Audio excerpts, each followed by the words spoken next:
자, 그럼 이제 배임죄 안 된 것 중에서 손해 발생 위험도 없는 경우, 그런 경우는 이제 배임죄가 안 되는데 1번은 뭐냐면 자기 이제 대표나 이런 사람이 개인 채권자한테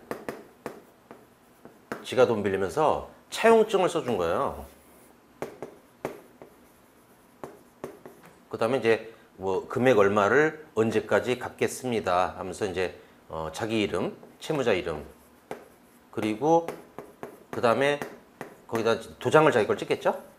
도장 찍고 거기다 또 도장을 찍은 거야. 그 법인 도장을. 근데 이게 보증이란 뭐 보증인이 뭐니 이런 표시가 아무것도 없어요. 그래서 이건 뭐 이게 뭐랄까 그냥 자기 도장 옆에 회사 도장 하나. 이게 뭐 그래서 보증 쓴 것도 아니고 보증 세운 것도 아니고 그래서 배임죄가 되지 못하는 그래서 또 법적으로 이제 무효이다라고도 하고.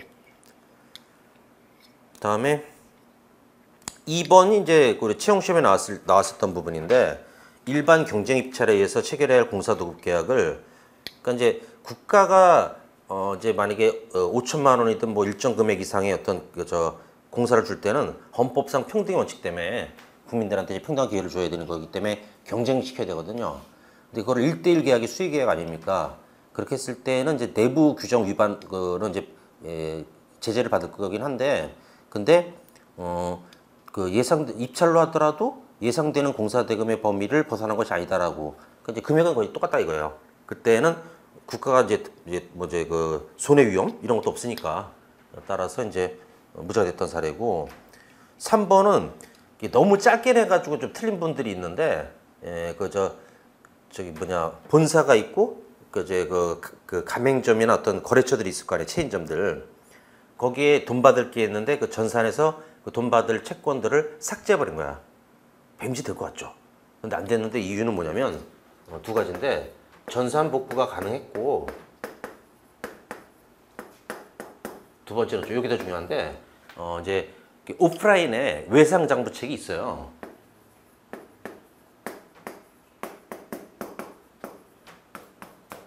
그래서 손해 위험이 이것도 없는 거예요. 그래서 배임죄 안 됐던 사례인데 이 논점을 안 주더라고. 논점 주면 너무 다 쉽게 맞출 것 같으니까 그런 것 같은데 그래서 좀 실무보다 어렵지. 실무에서는 그게 다 사실관계 나오니까 이제 이거는 이제 뭐 무혐의 될 거다 이렇게 판단할 수가 있겠는데 시험에서는 좀 조심해야 될 부분. 그래서 피해자 회사의 영업팀장인 피고인이 체인점들에 대한 전매입고 금액을 삭제해서 전산상으로 체인점들에 대한 외상 대응 채권이 줄어든 것을 처리하는 전산 조작을 했을 때 언뜻 보면 배임죄 될 것 같죠. 근데 이런 이제 두 가지가 이유가 있었기 때문에 안 된 거고. 4번은 주식 매수 선택권. 이것도 그 카페 닉네임이 있던데 요것만으로는 아직 무죄고 주식을 영어로 스톡이라고 그래요. 그 다음에 선택권을 옵션이라고 하죠. 그래서 보통 스톡 옵션이라고도 부르고 스탁 옵션 발음상 그렇게 부르기도 하는데 이제 그 어떤 거냐면 왜 그 새로 벤처 기업 같은 걸 만들면은 당장 막 큰 수입은 생기지 않잖아요. 그랬을 때 이제 그 연구원들의 어떤 희생, 열정페이 이런 걸 나중에 우리가 잘 되면 스톡 옵션으로 보장해 주겠다 이거야. 주식 어떻게 보면 이제 주식을 이제 가질 수 있게 되는 거지. 그래서 제일 대박난 데가 지금 그 카카오예요. 카카오가 처음에 이렇게 엄청난 경제적인 어떤 거대 기업이 될 줄 예상 못했었어요. 그래서 난 카카오가 대단하다고 생각하는 게 삼성은 그거 눈치챘더라고. 그래서 삼성이 그러니까 하여튼 어마어마한 뭐 수천억인가 몇 조인가 그걸 줄 테니까 팔라고 그러는데 안 팔더라고. 초창기인데도. 그러더니 와 다음도 인수했잖아 카카오가. 그러니까 얘들은 이제 믿음이 있었던 거야 될 거라는. 근데 이거는 대표이사는 못 받게 하더라고 이게. 그래서 대신 근데 여기는 이제 지들끼리 꼼수를 부려서 대표이사한테 이거 주식 매수 선택권, 스톡 옵션을 이제 준 건데 그 단계에서는 아직은 배임이 안 된다. 그럼 언제냐? 그걸 갖다가 그 스톡 옵션을 실행할 때, 즉 팔 때나 뭐 이런 경우에 된다라고 했던 거예요.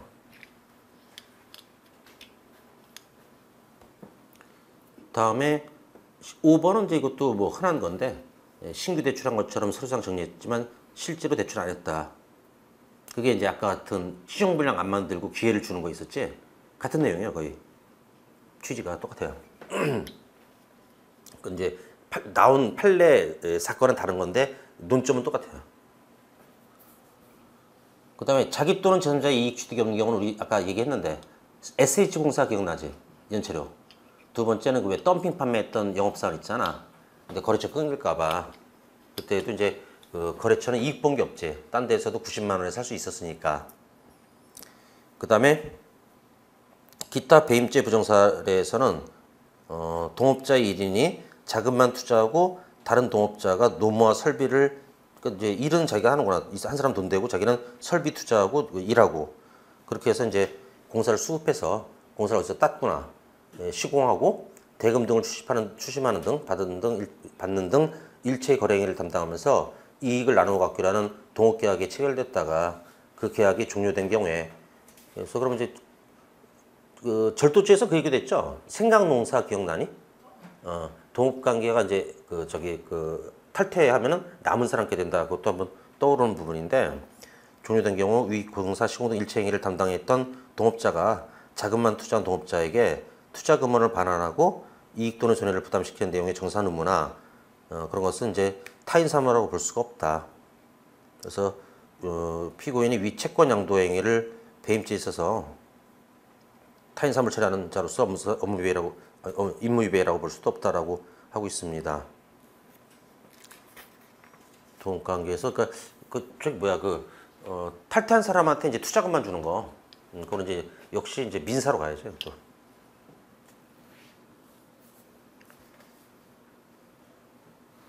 2번은 요것도 이제 스토리가 좀 어느 정도 길던데 유치권이란 말을 아시죠?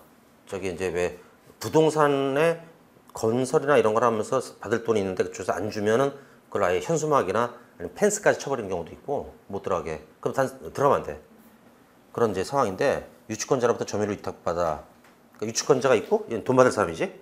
그 다음에 점유를 위탁받았다는 거는 네가 좀 관리하고 있어라라고 좀 하고 있네요. 부동산을 점유하는 자가 부동산의 소유자로부터 인도송을 당해서 재판사 자백을 했다.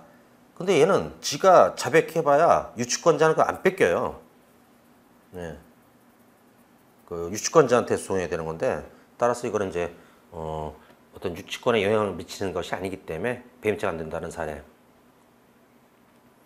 3번은 보험계약 모집인 요새는 이제 보험 설계사라고 많이 부르죠.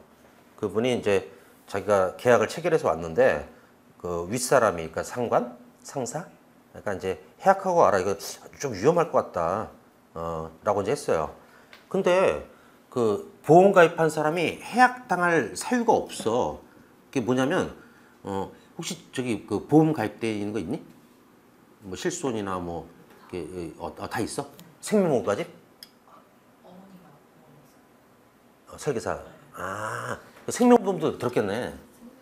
종신 그건 안 했어? 다행이다. 그러니까 어머니가 그래도 딸을 사랑하는구나. 근데 그때 보면은 항목이 있어. 뭐냐면 이제 담배를 하루에 얼마 피고 이제 그동안 몇 년간 폈다 뭐 이런 거랑 술을 먹으면 술 그 주량 체크하는 것도 있고 알지? 또 이전에 뭐 입원이나 뭐 그 큰 병 수술한 적이 있는지 막 적는 게 있거든. 또 이제 그 취미도 위험한 거는 알아봐. 혹시 이제 스쿠버 다이빙이나 패러글라이딩이나 뭐 그런 등등 뭐 암벽 등반 뭐 이런 거 하느냐. 근데 이제 한 사람이 저도 이제 그렇게 가입했었는데 그것도 이제 속이면은 나중에 또 이제 그 보험 사기나 또 이제 아니면 그 보험금 지급이 안 될 수도 있으니까 솔직하게 얘기한다고. 그럼 어떻게 하냐면 담배를 얼마 피냐 그러면 이제 보통은 하루에 한 갑 피는데 술 마실 때는 뭐 두 갑 필 때도 있다. 그러니까 한 갑이나 적더라고 그냥. 보통은 한 갑 피니까. 그래 좋아. 그럼 이제 지금은 사실 내가 술을 잘 안 먹거든. 이제 체력이 약해져가지고 잘 못 먹는데. 그러니까 이제 최근에 왜 저 맥주 1300cc 먹고도 다리 좀 염증 생겨가지고 그거 보여줬잖아. 그러니까 이제 되게 자제하는 입장인데 뭐 그 당시 보험 가입할 때까지 건강했기 때문에 또 나이도 젊었고 그래서 뭐 술을 예를 들어서 일주일에 한 뭐 4번 정도 3-4번은 먹고 그럼 소주로 주량이 얼마냐 물어보더라고. 그래서 소주 잘 안 먹긴 하는데 만약에 소주를 먹는다면 한 2병? 뭐 이 정도 먹는다.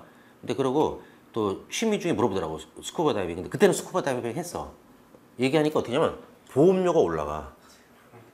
알지? 이제 그렇게 한 거야. 근데 이제 그 보험회사의 어떤 그 설계사보다 윗분이 볼 때는 담배 술 많이 하고 스쿠버 다이빙도 하고 이게 좀 위험한데 해약하고 오라 그랬는데 이건 해약시킬 수가 없어. 설계사가. 뭐 내가 거짓말을 했어야 해약을 하지. 그러니까 이제 그래서 그걸 해약 못 시켰던 건데 그게 배임죄는 아니라고. 다음에 근데 스쿠버 다이빙 취미는 이제 저도 끊었어요. 그게 그 죽을 뻔한 적이 있었어요, 실제로. 그래서 좀 지금 안 해요. 와, 어떻게 된 거냐면 이제 이렇게 보트를 원래 배를 정박해 놓고 잠수하고 이제 배로 다시 타야 되는데 그때 이제 동창 애들하고 같이 갔는데 스쿠버 다이빙은 나만 하고 얘들은 그 보트 타고 있는 거야. 근처에 있어줘야 되는데 멀리 간 거야. 그래서 딱 그 해면으로 올라와 보니까 이건 뭐 그 수영해서 갈 수 있는 거리가 아니야. 큰일 났다. 이게 저기 스노클링 했구나. 그때는 아예 장비는 안 메고 스노클링만 이제 그 하면서 이게 물 보고 다니는 거.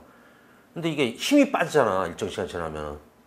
큰일 났다. 지금 힘이 다 빠졌는데. 그래가지고 그때 냉철했어. 그때 안 그랬으면 죽었을 거야. 냉철하게 최대한 오래 버텨야 된다 나는. 그래가지고 이제 일부러 몸에 힘을 쫙 빼고 이제 그 호흡만 좀 하고 있었던 거야. 그래서 조금 이따 봐서 어디 있는지 또 확인하고 이런 식으로. 근데 다행인 거는 그 구명복을 입은 제자가 이제 그때 그 동창회인데 그 제자가 한번 따라왔거든. 저기 웨빙 경호 때 근무하는 그때 반기문 총장이고 있던 걔가 옆에 있어. 걔 때문에 살았어 나. 걔가 이제 구명조끼 입고 수영하고 있다가 이제 그 구명조끼는 이제 4사람 정도가 매달려도 안 가는 거거든. 그래서 동호야 그래서 그래서 가까이 오라고. 나는 이미 힘이 다 빠진 상태고 그 매달려 있다가 이제 배워서 타고 이렇게 와. 안 그랬으면 이제 강의지 못 하고 있어. 그때 내가 그 당황해가지고 수영하려고 가려고 했거나 힘 빠져서 죽었을 거야 아마. 와 그래서 끔찍해가지고 그때부터 안 가. 몇 년 넘었지 그냥. 그래서 지금은 그다음 진짜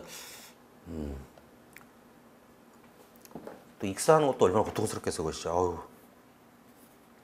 다음에 4번은 거래 상대방의 대항적 행위 존재를 필요로 하는 유형의 배임죄에서 자 만약에 이제 부동산 이중매매 배임도 한번 떨려보자. 제2 매수인이 있어야 할 수 있잖아. 그래서 상대방이 있어야 배임할 수 있다는 얘기야 그게. 그런 데서 거래 상대방은 기본적으로 실행행위자와 배임죄의 실행행위자와 별개의 이해관계를 가지고 반대편에서 거래에 임한 것으로 고려한다면은 이때 수익자 부동산 이중매매라면 이제 제2매수인 이런 애는 이제 배임죄 공범이라고 볼 수 없는 것이 원칙이고 무죄가 원칙이라고 했잖아. 근데 어떻게 했을 때 적극가담 교사하거나 막 전 과정에 관여하는 등으로 그때 공동점이 된다라는 거. 그 다음에 5번은 수분양권이라는 것은 그러니까 이제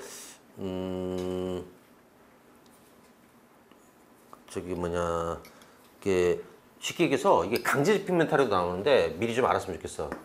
분양권을 받았다는 뜻이잖아요.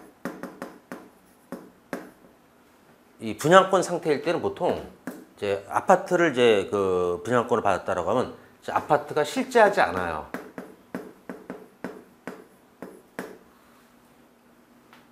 미리 파는 거야, 미리.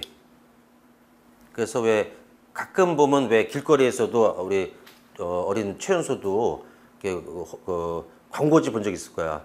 어디 아파트가 뭐 시세보다 뭐 저렴하고 뭐 역세권에 뭐 그러면서 분양권 뭐. 근데 실제 그 아파트 가면 없어. 근데 내가 이제 과천에서 이제 그 출퇴근 노량진으로 강연하러 와야 되는데 출퇴근 하는데 짐작하겠지만 이제 택시로 이제 올 때 사당이 엄청 막혀. 남태령 고개에서 사당 넘을 때가 걸어와도 거기 그 시간이 모을 것 같은데 그 구간만 한 40분 걸리고 그래가지고 할 수 없이 내가 어쩔 수 없이 서울 이사 왔단 말이야. 지금 벌써 이사 온 지 10년 됐는데 근데 이제 그때 집을 사야 될 것 같으니까 그래서 이제 그때 상도 스타리움이라는 이런 게 광고가 되게 신문에 크게 나갔었어. 그리고 이제 건물 조감도 보통 이제 보여주잖아. 굉장히 큰 단지인데다가 내가 또 마음에 들었던 게 그 지하가 이마트야.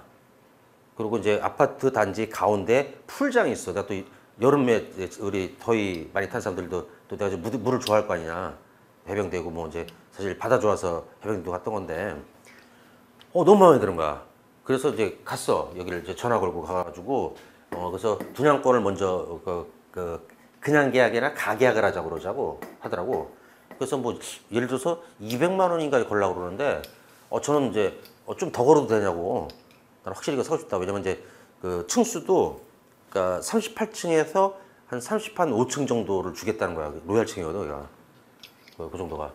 그래서 근데 그거 나서 이제 그 아는 중개사 즉 내 과로는 후배인데 해병대 선배인 분이 있었어. 그분한테 이제 그분이 또 상도동 쪽에서 중개사 활동을 하고 오셔가지고 요거 제가 계약했는데 잘했죠. 그랬더니 야야 그 빨리 가서 그 가계약금 달라고 그래. 왜요? 그거 10년 안에 못 돌아 그거. 왜냐면 그 왜 땅을 사야 되잖아. 거기 기존 낡은 집들이 있단 말이야. 사람들이 안 팔고 있는 거야 지금. 그래가지고 이제 그러니까 이제 현재 건물이 없어. 미리 파는 거야. 그래서 이 수분양권이라는 것은 나중에 강진면 이게 수분양권을 뒤에 나오는데 허위 양도했다라고 치더라도 강진면이 안 돼. 왜냐면 뺏을 수 있는 재산이 아니야. 없는데 아파트가 뭐. 그거 하나 알아도. 자, 그다음에 수분양권 매도인이 분양권을 또 팔았구나. 그런 경우도 있거든. 인기가 좋은 데는 분양권을 산 다음에 프리미엄 좀 붙여가지고 파는 경우가 있어. 그때 이제 매도인이 매매 계약에 따라서 매수인에게 분양권 이전할 의무는 이미 답은 나왔네. 자신 사무라고. 이건 등기하는 게 아니거든. 아파트 왜 이중매매는 이제 뱀지 될 거 아니야. 근데 이건 등기가 있잖아. 이건 등기도 없어 이거. 있지도 않은 아파트고. 그러니까 등기업료 사무가 발생 안 되지. 그러니까 이제 민사로 가는 거지 이건.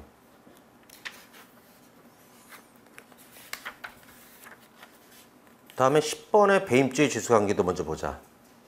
221페이지로 가서 배임죄의 죄수관계 같은 경우는 1번은 뭐냐면 어떤 이제 영업비밀이 담긴 타인의 재물을 절취했대. 그럼 절도죄 나오네. 그 영업비밀을 사용하게 되면은 그건 이제 부정경쟁 방지법 이런 거로 가는 거지 불가불적 사용이 되지 않는다. 근데 이제 뭐 경린이나 최연소나 우리가 불가불적 사용이 되는 두 문자를 내가 암기시킬 거라는 거 알지? 간질계열, 약장사, 원장, 자기배임신. 그거 말고는 우리나라에서 불가불적 사용이 되는 게 없으니까 나중에 그거 외우면 이게 안 된다 그러면 이제 뻔하지 이렇게 당연한 거지 이렇게 돼. 그다음에 배임이 본인의 제3자한테 사기가 되면은 그럼 내가 일하는 본인한테는 배임하고 제3자한테는 사기치고 이런 경우도 있겠지?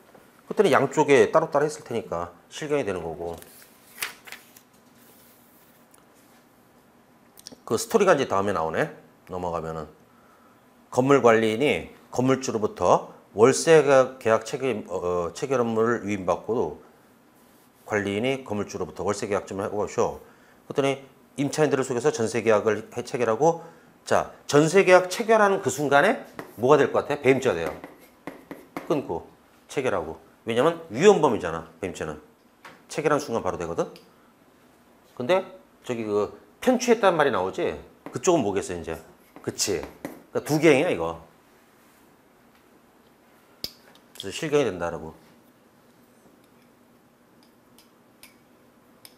그 다음에 3번은 질권 불가사라고 내가 나중에 암기시킬 거야. 불가결적 사유행위에서. 그때도 설명하고. 근데 불가사가 되는 게 많지 않으니까 여기서 설명해 줄게 미리. 예습하는 것도 나쁘지 않으니까. 그러니까 이제 회사의 대표이사가 지 개인 채권자한테 돈을 빌리면서 회사가 빌리는 게 아니라 지가 빌리면서 회사 예금을 이제 질권으로 또 담보 제공한 거야. 이때 배임죄 됐어. 나중에 회사는 부정지출을 당한다고 이제 얘가 돈을 안 갚으면. 그 다음에 그러면 이미 이제 배임이 됐고 그 다음에 이제 돈 못 갚으면 얘가 그 돈을 찾아갈 건 이미 예정돼 있는 거야. 그래서 뒤에 예금 채권에서 돈을 꺼내주더라도 횡령이 따로 되지 않는다는 거야. 이게 간질 계열할 때 질의 질권 불가사가 요놈이에요.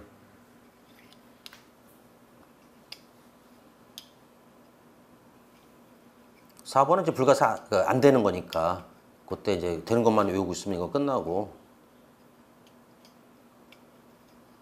그 다음에 5번 1인 회사의 주주가 자신의 개인 채무를 담보하기 위해서 회사 소유 부동산에 대해서 저당권 설정 등기 폐임 됐네? 이제 개인 채권자한테 회사 재산을 담보 제공 폐임된 다음에 그 부동산에 대해서 새로운 담보권을 설정해 주는 이는 근저당권 선순위 근저당권의 담보 가치를 공제한 나머지 담보 가치 상당의 재산 이익을 침해하는 행위로서 별도의 배임죄가 된다. 이건 뭐냐면 그러니까 피해액이 커지는 상황이에요. 지금 피해액이 증가되는 거. 그래서 먼저 1억짜리를 갖다가 개인 채무에 대해서 그 회사 재산을 회사의 어떤 것을 담보로 제공한 다음에 나중에 또 2억을 추가하면은 그때 뭐 이제 이죄가 되겠죠, 당연히.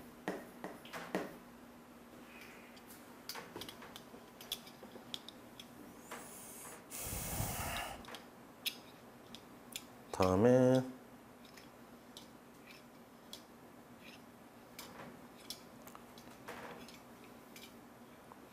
6번은 글쎄 획기처는 있긴 있다만 그래서 안 봐도 될 것 같아요. 7번은 수개의 업무상 배임이 있더라도 피해법익이 단일하고 범죄의 태양이 동일할 뿐만 아니라 또 똑같은 고의 때문에 한 거. 이런 걸 우리가 뭐라고 부르냐면 제소론에서 포괄일죄라고 불러요.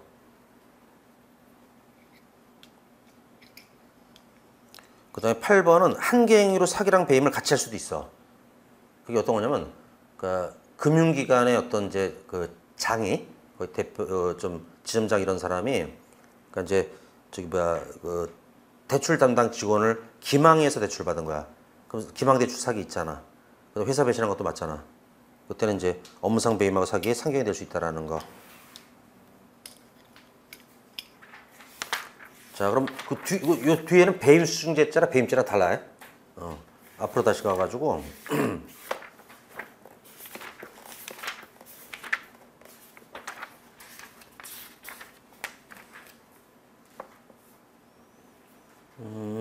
아까 196페이지 배임죄의 본질까지 좀 봤어.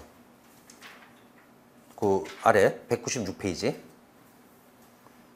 2번 배임의 의미 및 사실상 배신설 관련 판례. 1번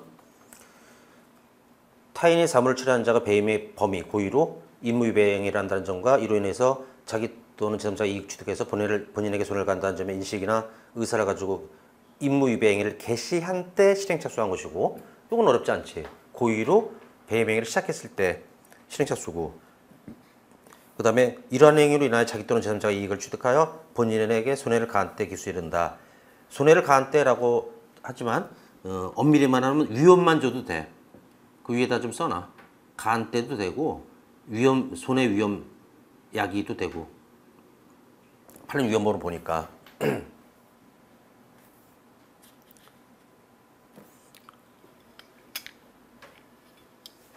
그리고 이제 볼 내용은 이것도 이제 그 민법 내용인데, 어떤 이제 그 민법에서 그 대표권을 남용하면은 대표권이나 뭐 대리권 이런 것을 이제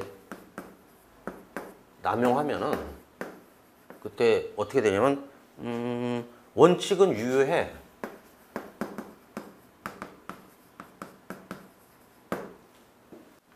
근데 예외적으로 단서가 있어서 상대방이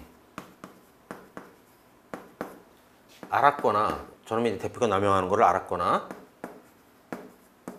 알 수 있었을 때는 요거는 이제 무효가 돼버려요. 그 계약은 그 회사를 대표해서 한 사람이 남용해서 했다라고 하게 되면은, 그러면은 이제 그 원칙은 유효니까 이제 그 배임죄 기수가 되고,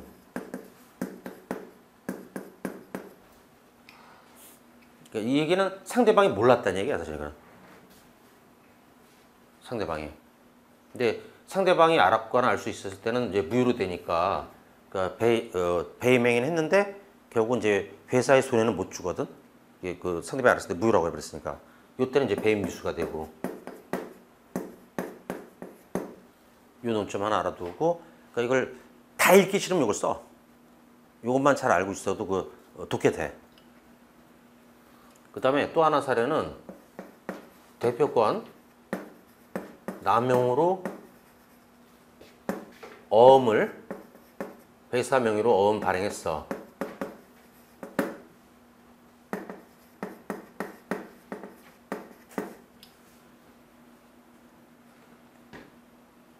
그랬을 때도 역시 그러니까 이제 상대방이 그 어음을 받은 상대방이 모르고 있다면 모르면 그때는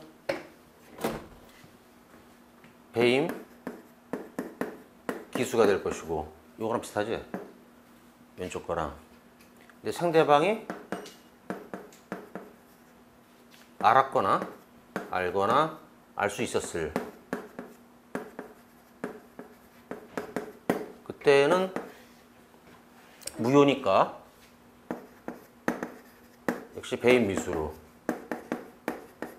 근데 하나 주의할 거, 이제 이 그 대표이사가 이제 남용해가지고 어음 만들었다는 걸 상대방도 알고 있으면 사실 얘도 나쁜 애라는 얘기야. 그래서 무효로 해버리고 이제 근데 어차피 얘는 시도는 한 놈이니까 이제 대표이사는 그러니까 이제 미수가 되는데, 근데 이게 유통된다면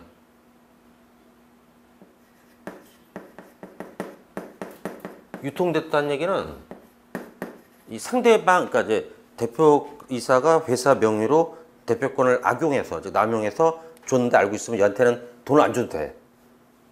근데 이 사람이 딴 데 넘겨버리면 여기는 잘못이 없잖아요. 예, 그때는 이제 회사에서 그 돈 줘야 되거든. 그걸 뭐라고 얘기하면 이 대표이사 그 나쁜 사람하고 그 알고 받은 그 나쁜 사람 요 둘 사이에 어떤 인적 항변, 둘 간의 어떤 항변으로 제3자에게 대항할 수 없다라고 이제 조문이 또 써 있단 말이야. 그래서 일단 유통되면 다시 배임 기수로 이렇게. 근데 옛날에는 폐기된 판례 하나 알려줄게. 이게 판례가 바뀐 거야. 이게 변경된 건데, 폐기된 판례 뭐냐면 그러니까 유통이 안 되었더라도 요 문장을 이제 생략한 거야. 유통이 안 됐어도 유통이 안 된다는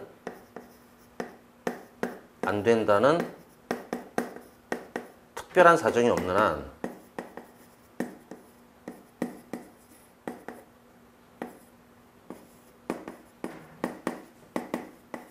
배임 기수였었어요, 사실은. 유통이 안 됐더라도 유통이 되지 않을 거다라는 뭐 이런 특별한 사정이 없는 한, 실제로 안 됐는데도 기수였다가 바꾼 거야, 이거. 유통돼야 기수로.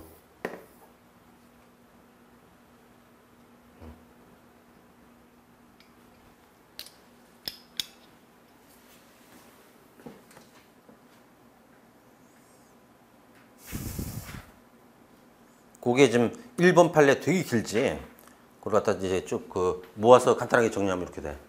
요거를 보고 읽으면 이제 어떻게 될 거야.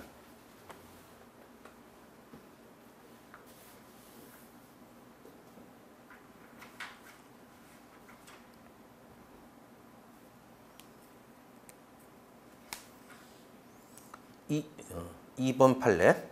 타인 사무 처리자가 배임의 고의로 임의배인 행위를 한다는 점과 이로 인해서 뭐 이제 본인에게 손해를 가하는 점에 대한 인식, 그걸 가지고 착수하는 것이고, 이런 행위로 인하여 자기 또는 제3자가 이익을 취득해서 본인에게 손해가 갈 때 변칙의 기수가 된다. 그 다음에 그런데 타인 사무를 처리한 자의 임무 위배 행위는 민사재판에서 법질서에 위배되는 법률 행위로서 무효로 될 가능성이 적지 않고, 왜냐면 이제 이렇게 알았거나 할 수 있을 때 무효로도 되고 막 그러거든. 또 그 결과 본인에게도 아무런, 즉 일 시킨 사람한테 라는 얘기죠. 여기서 본인은 자기가 아니라 아무런 손해가 발생하지 않는 경우가 많다. 이럴 때는 배임 기수를 인정할 수는 없다. 그때 미수가 되겠지. 그러나 의무 부담 행위로 인하여 실제로 채무 이행이 이루어지거나 본인이 민법상 불법 행위 책임을, 그래서 본인은 회사야. 불법 책임을 부담하게 되는 등 본인, 바로 회사에게 손해가 발생하거나 위험이 발생했다고 볼 수 있는 경우에는 그때 기수지. 손해 발생되면은. 그 다음에 3번 판례. 배임죄의 주체로서 타인 사무 처리자라 함은 타인과의 대내 관계에 있어서 신의 성질의 원칙에 비추어서 그 사물을 처리할 신임관계가 존재하다고 인정되는 자를 의미하고 반드시 제3자에 대한 대관계에서 권한이 존재할 것을 요하지 않으며 이게 뭐야? 권한 남용설이 아니라 이런 얘기죠.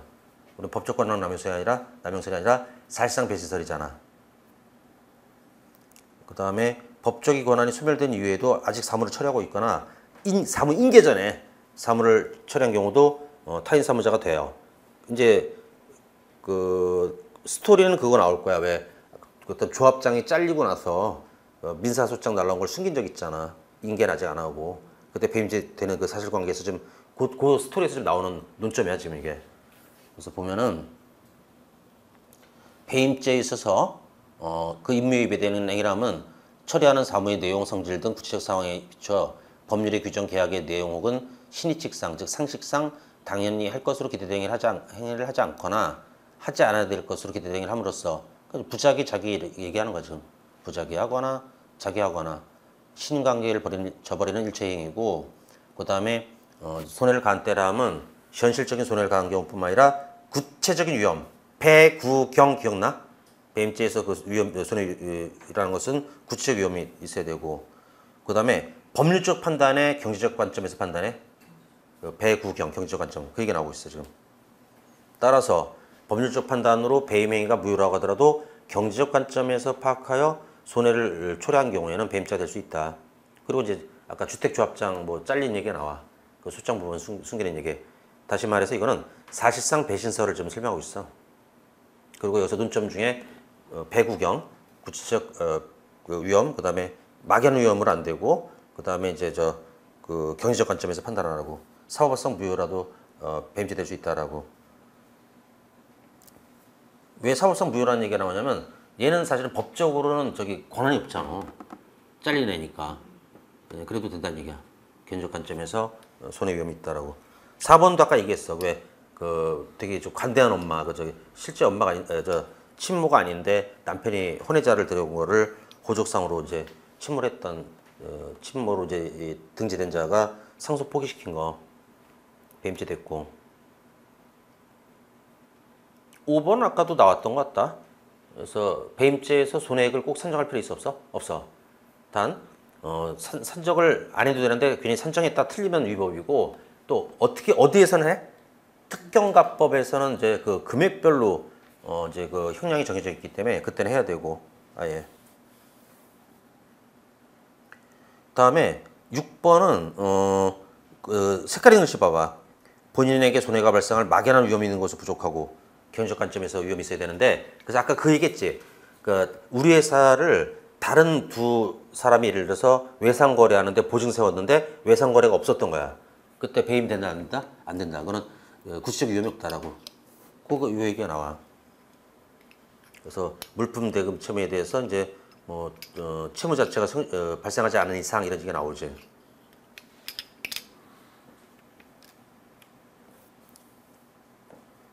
(7번은) 뭐냐면 자 만약에 이제 우리 회사가 돈 빌린 게 아니라 지가 돈 빌리거나 그러면서 회사 재산을 담보로 제공한 거야. 그러면 이제 배임죄 될 수 있겠지. 근데 첫 번째 경우의 수 이것도 이제 좀 약간 길게 써 있으니까 그러니까 이제 배임으로 1억짜리 물건을 담보로 제공해. 지가 돈 빌렸는데 회사 재산을 그럼 부정지출 당하지? 이건 담보협력 사무가 아니야. 그냥 회사를 부정지출시키는 거야 이게. 그 다음에 요거를 갖다가 이제 교체. 또 다른 1억짜리로. 그러니까 물건은 달라. 예를 들어서 뭐 A라는 기계에다가 그걸 빼고 다시 B라는 기계를 써야 되니까 이때는 추가 피해가 있어 없어? 추가 피해가. 똑같은 1억짜리인데 이제 다른 기계로. 그러니까 먼저 담보로 제공한 이제 A라는 기계를 빼고 B라는 기계로 바꾼 거야. 이걸 좀 써야 되는 상황이라. 추가 피해가 없잖아. 추가 손해가 없지. 아니면 그 1억짜리였다가 요거를 갖다가 이제 금액은 사실 뭐 1,000만 원밖에 제가 빌지 않아서 1억은 좀 과하니까 5천만 원으로 좀 바꾸자. 이런 경우도 있겠지. 그러니까 동일 액수이거나 감소되는 거야 지금 이거는. 추가 손해가 없단 말이야. 이때는 이제 일죄로 끝나는 거야. 선행, 앞선, 선행 담보 제공. 요게 이제 배임 일죄가 되면 끝난다고. 두 번째 경우의 수는 1억짜리를 제공했다가 나중에 교체를 해도 뭐든 상관없어. 한 뭐 2억짜리를 갖다가 또 담보 제공했다라고. 그때는 피해액이 그지 커지지. 추가 손해가 생긴단 말이야 이거는. 그때는 이제 2죄가 되고.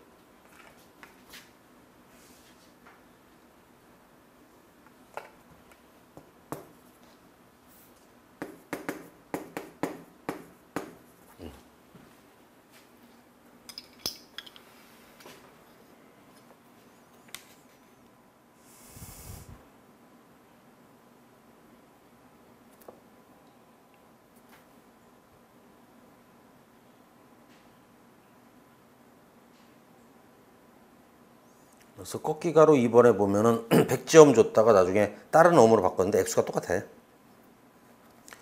그때 이제 일조로 된 거고. 그리고 7번에 이제 꺾기가로 1번도 그 얘기 나와.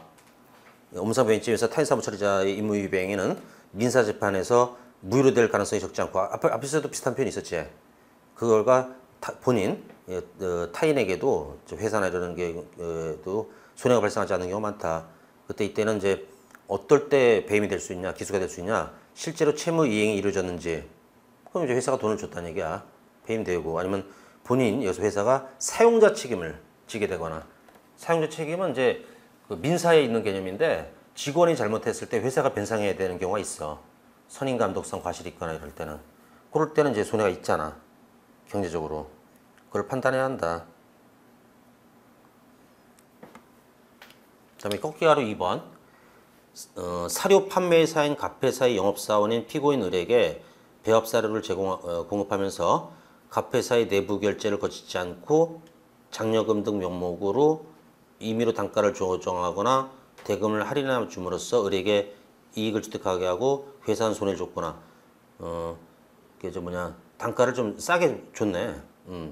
근데 액수가 컸는지 특경납부로 갔어. 5억 이상이라는 얘기야 그건. 그래서 갑회사의 을측을 상대로 한 물품 대금 민사소송의 1심에서 회사가 승소했지만 이놈이 이거 저 대표권을 남용하거나 이렇게 한 거다 뭐 등등. 그래서 이제 승소했지만 그러면 이제 상대방의 항소로 아직 상소심에 계속 중이면은 이때는 이제 재판이 끝난 게 아니지. 1심은 이겼지만 근데 2심에 또 가 있으니까 아직 결정이 안 났단 말이야. 그때 이제 직원 관리를 소홀했다라고 해서 또 사용자 책임이 생길 수 있는 가능성이 있다라는 거야. 그러니까 이런 경우에는 배임자 될 수 있다라는 거지. 8번은 이제 적극적 손해랑 소극적 손해 이런 얘기. 아까 소극적 손해는 얘기하지 않았나? 그러니까 OX에서 늘릴 수 있는 재산을 안 늘려주면은 그래서 왜 채권 회수 의뢰했는데 소멸시효시켜버리면 예, 그런 거. 타인 사무자 누구에 대한 타인 사무자인가? 이것도 설명했어. 1번이 아까 증권회사 직원을 일시킬 수 있다고 내가 얘기하지 않았니? 내가 주식 거래할 때 어떤 회사 주식 사라.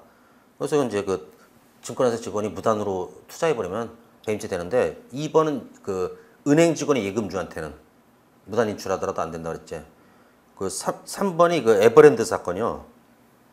아까 얘기했지 그 이건희 회장님이 무죄되는. 그때 이제 주주에 대한 타인사무자가 아니라 회사에 대한 타인사무자인데 회사는 돈이 필요했다. 그래서 전환사채를 이종 씨에게 좀 싸게 판 거다. 이런 식으로 돼가지고 4번도 우리 봤어.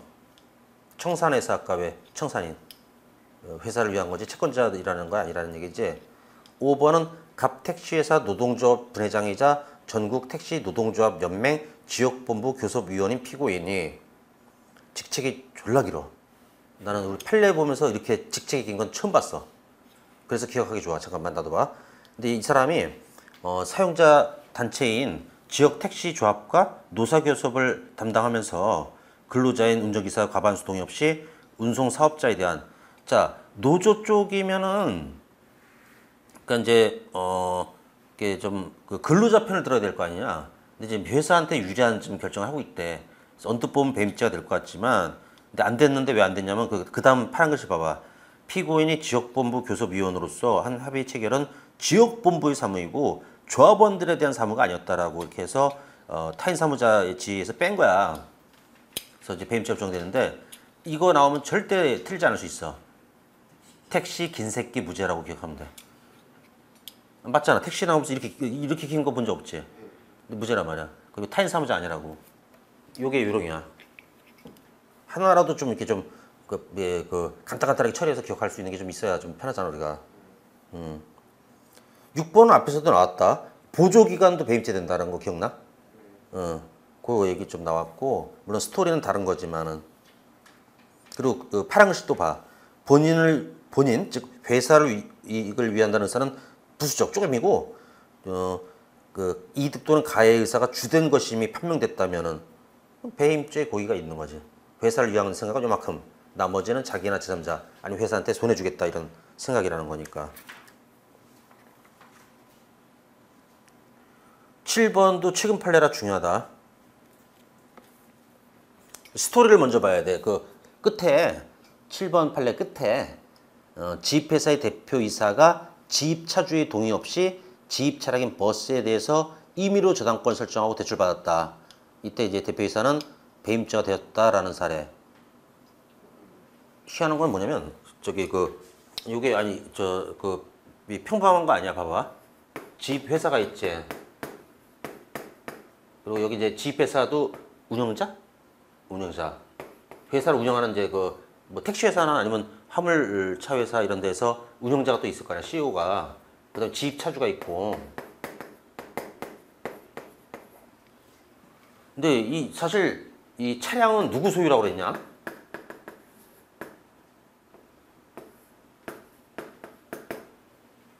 회사 소유거든.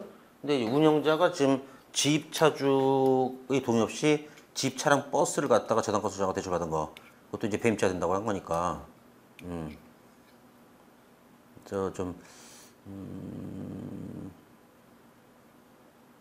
그래서 지입회사 운영자는 지입차주한테 타인 사무자 된다는 좀 약간 특이해. 여기에 대해서 좀 타인 사무자를 정한 거야. 약간 특이해. 보통은 회사를 위한 그 타인 사무자라고 할 거 아니에요. 최근 판례인데 이거는 이제 그래서 중요하다.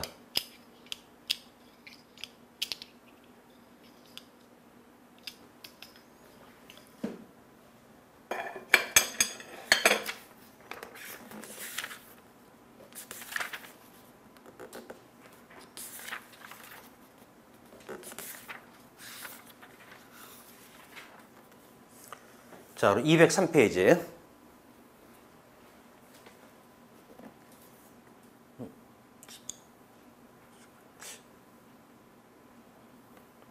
애국타임 한번 나오다. 43분 됐으니까 잠깐 쉬었다 할게.